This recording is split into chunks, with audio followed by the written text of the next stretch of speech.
It had not been a great summer. It hadn't been good for the farmers. Certainly wasn't good for those who wanted to spend their Christmas holidays at the beach. And it wasn't very good for this young boy who had just finished school at Wallarubba and was preparing to go to high school.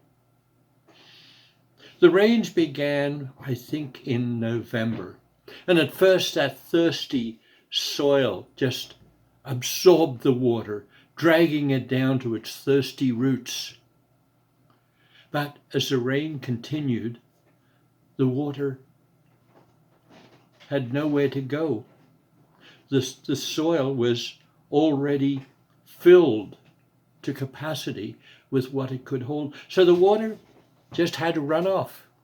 It ran off into ditches, into streams, into creeks, and eventually into rivers. I remember fetching the cows at the farm was quite an adventure. The route that I usually took, dry land, was now filled with water. And I had to be very careful about where I stood because one false step and my rubber boot would fill with water. And that was no fun at all. The crops were waterlogged. There was mud everywhere. But time has no tolerance for the weather.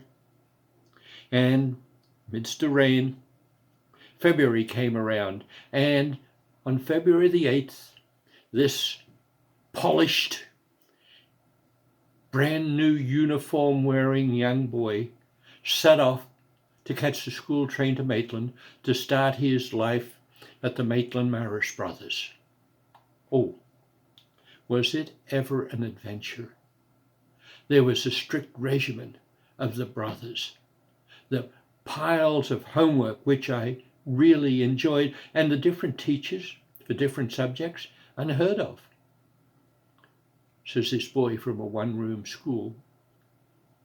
Outside, the rain continued, constantly, relentlessly. Did I mention the year? It was 1955. Well, as much as it had been raining that whole period, in late February, the heavens really opened and torrents of rain fell throughout the Hunter Valley. The ditches, the streams, the creeks all overflowed. They flowed into the Hunter River, the Patterson, the Williams, the Goulburn rivers. They were running bankers. They could hold no more. And then came the waters from the Cockfighter Creek. That was the death knell. I remember being in school. It would have probably been February the 23rd, a Thursday, when a message came to the school, passed on to us, that we were going home early. There was a threat of a flood. We left. The school train was running several hours before its time, but I still had time to spend a few minutes on the levee, the river levee, behind the Belmore Hotel. I sat there with two of my friends, Don Reese and Brian Evans, and we watched those waters swirling under the Belmore Bridge, churning. It was already higher than the land behind us, already higher than the street. We knew it would happen if the water came over. Took the train home slowly. It went at a crawl past the abattoirs near Talara and around the great bend in Tocal where the water was already lapping over the train tracks. But I made it home safely, and the next day was a new day, so I was ready to go to school.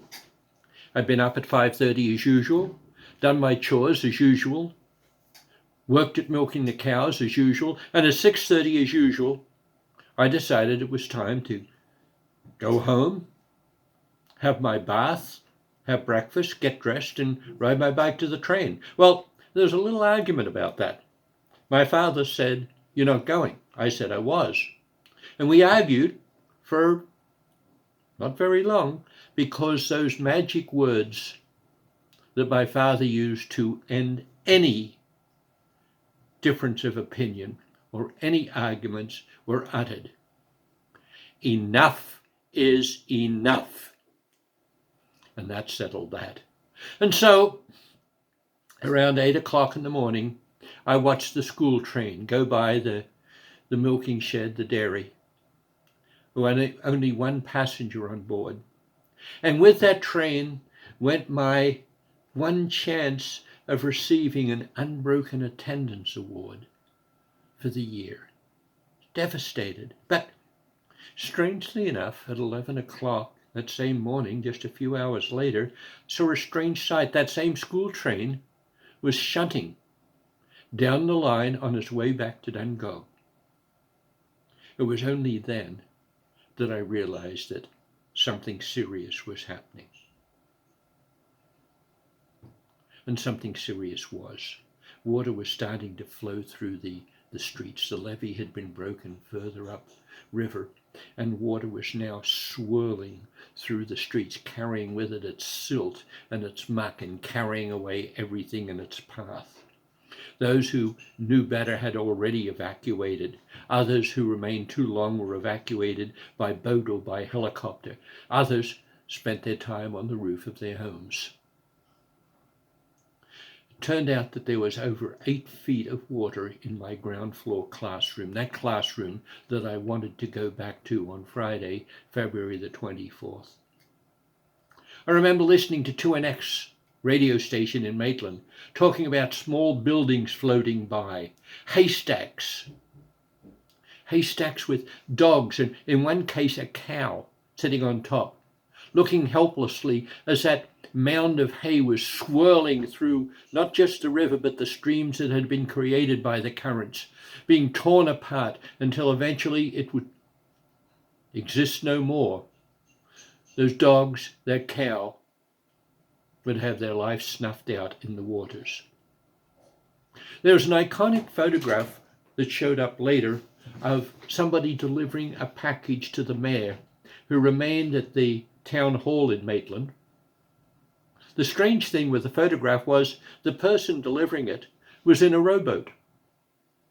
He rowed right up to the level where the mayor was on a raised platform, delivered the package, and off he went again. My sister Jean Robertson, and her husband Alvin, and their small baby Christine lived in Maitland. They lived in part of the lower sections of the town, and they knew that they had to get out. And so they did, by the only way that they could. They walked. They walked along the railroad tracks towards Dungog. They walked and they walked until they got to the Hunter River and the bridge that spans the river between Oakhampton and Minderibba.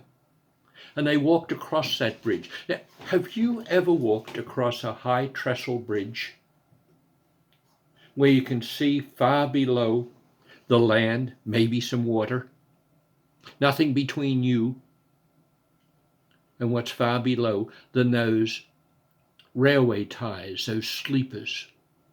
Well, that's precisely what my sister and her husband did.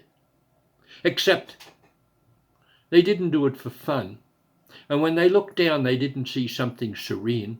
They saw swirling water. Water that would have carried them off. There would have been no second chance.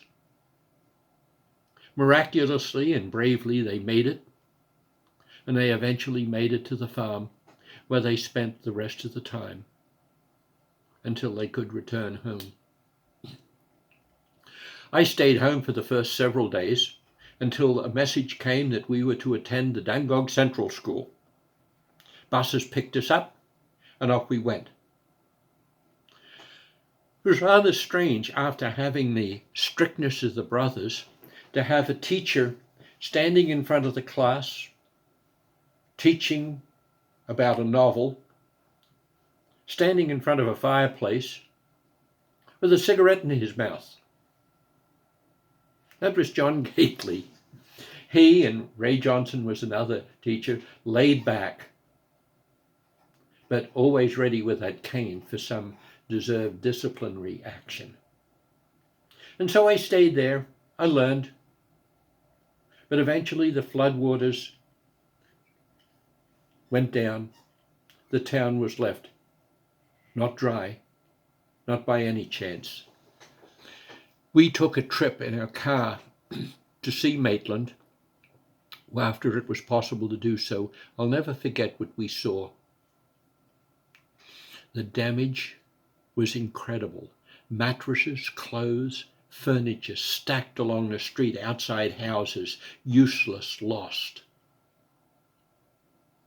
Houses had been floated off their stands, some of them landing in the middle of a road, others lost, damage beyond repair. The railroad tracks, those tracks that took my train to Dungog, was a twisted, useless mess. It would be a long time before they were fixed. Then the smell. The smell was nauseating. It penetrated the car, even with windows rolled up. Now, there was talk that the levee had been deliberately blown up on the city side of the river, upstream, to allow the town Maitland to flood, but to save some rather expensive homes on the other side of the river. I don't know whether there's truth to that rumor. I don't know whether the results were what people wanted. It was a rumor, but it was there. Well, eventually the city did get back. The garbage was picked up. Homes and schools were scrubbed. The streets had bulldozers pushing away the mud, the silt that had been left by the river. Eventually, I was able to make it back to school. The train started running. I remember walking along the usual streets through the market near the railway station, up Burke Street, past the gasworks to the school. But instead of a clear walk this time, we had to walk around piles of mud. And outside many homes there was still furniture, heirlooms even that we saw, destroyed, lost by forever in that flood. Well, we came back to school. The local kids had been there a few days before. The boys who went to school in and lived in Singleton or Cessnock or along the lines would be several weeks before they could get back. Such was the damage. The stench that enveloped my classroom, my cleaned out classroom, my hosed down classroom, my washed, sanitized classroom was still sickening. And I can still smell that sickening smell. I can still see the dust. It was ubiquitous. It was everywhere. It was like bull dust from the outback, so thin, so fine. It couldn't be swept up. It couldn't be removed. It remained. And that smell that sickens me when I think of it even today. Now, when I went back in 1999, I noticed that there were markers on many of the poles around town. Markers so high I couldn't reach them with my outstretched hand, denoting the level of the water. Yet strangely, when I was back again a few years ago, those markers had disappeared. It seems that the realtors of Maitland decided that knowing that there was a flood that severe with waters that deep, would not be good for sales. And so the lobbying obviously worked, and they're gone. Oh, that unbroken attendance award, I did get it. You see, the brothers decided in their wisdom to ignore the time that pupils were kept away from school during that time of that devastating 1955 Maitland flood.